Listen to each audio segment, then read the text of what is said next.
আসসালামু আলাইকুম, welcome to Amina's mini kitchen. আশা করছি সকলে ভালো আছেন। আমি আজকে তৈরি করে দেখাবো ঈদ স্পেশাল জর্দা রেসিপি। খুব সহজে বাসায় কিভাবে ঝরঝরে জর্দা রাইস তৈরি করবেন সেটার রেসিপি আজকে আপনাদের সাথে শেয়ার করব। আশা করছি ভিডিওটা আপনাদের কাছে ভালো লাগবে। ভালো লাগলে আমার চ্যানেলটা সাবস্ক্রাইব করবেন। চলে যাওয়া যাক রেসিপিতে। এখানে আমি নিয়েছি চিনি গুঁড়া পোলাও চাল। আপনার যে কোনো ব্র্যান্ডের পোলাও চাল ব্যবহার করতে পারেন। এটাকে আমি ভালোভাবে ধুয়ে পরিষ্কার করে নিব। এখন এটাকে একটা ঝাঁপিতে আমি রেখে পানিটা ঝরিয়ে নিব। এখন একটা পাতিলে পরিমাণ মতো পানি দিয়ে এখানে আমি দিয়ে দিচ্ছি মালটার খোসা। এটা দিলে ফ্লেভারটা ভালো আসে। এখন দিয়ে দিচ্ছি জর্দা কালার 1 চামচ পরিমাণ। এটা দিয়ে ভালোভাবে আমি নেড়েচেড়ে দিব। ভালোভাবে নেড়েচেড়ে দিলে এটাতে বলক আসা পর্যন্ত অপেক্ষা করব। বলক চলে আসলে আমি চালগুলো দিয়ে দিব। চালগুলো দিয়ে আমি সাথে সাথে নেড়েচেড়ে দিব জানি দলা পেকে না যায়। এভাবে আমি 80% আমি চালটাকে সিদ্ধ করে নিব। 80% সিদ্ধ হয়ে আসলে আমি চালটাকে একটা ঝাঁপিতে ঢেলে নিব। ঢেলে একটু ধুয়ে এটাকে ঝাঁপিতে পানি ঝরাতে দিব। এখন একটা প্যানে আমি দিয়ে দিচ্ছি 1 টেবিল চামচ ঘি।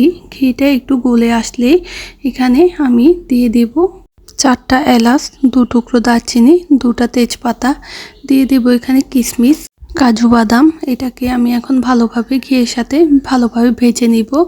এটা ভালোভাবে ভেজে নেওয়া হয়ে গেলে দিয়ে দিব পরিমাণ মতো চিনি। আপনি আপনাদের স্বাদ মতো দিয়ে নেবেন।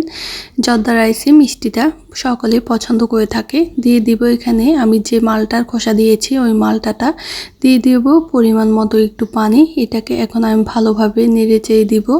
যখন দেখবেন চিনি শিরার মধ্যে বলক চলে আসছে তখন এই জর্দা রাইসগুলো দিয়ে দিবেন। এটা দিয়ে ভালোভাবে নেড়েচেড়ে নেবেন। শিরার সাথে ভালোভাবে এটাকে মিশিয়ে নেবেন। এই পর্যায়ে আমি চুলার হাই হিটে এটাকে রান্না করে নিব। যখন দেখবেন পানিটা শুকিয়ে আসছে ওই পর্যায়ে আপনারা চুলার লো হিটে রেখে আপনারা রান্না করে নেবেন 10 মিনিট। এখানে দিয়ে দিচ্ছি আমি বাদাম কুচি।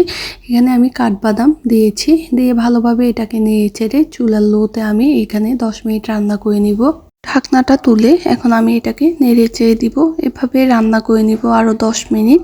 এটা দেখবেন ঝুরঝুরে হয়ে গিয়েছে, দেখতে অনেক সুন্দর একটা কালার চলে আসছে। এভাবে রান্না করে নিয়ে 10 মিনিট এখন এই পর্যায়ে আমি এটাকে নামিয়ে নিব।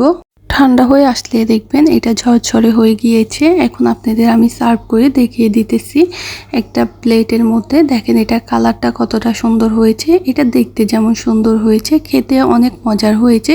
চাইলে খুব সহজে ঈদে এবং মেহমান আপ্যায়নের জন্য আপনারা খুব সহজে এই জর্দা রাইসটা তৈরি করতে পারেন। এটা দেখতে যেমন সুন্দর খেতে অনেক মজার। আশা করছি ভিডিওটা ভালো লাগবে। ভালো লাগলে আমার চ্যানেলটা সাবস্ক্রাইব করবেন।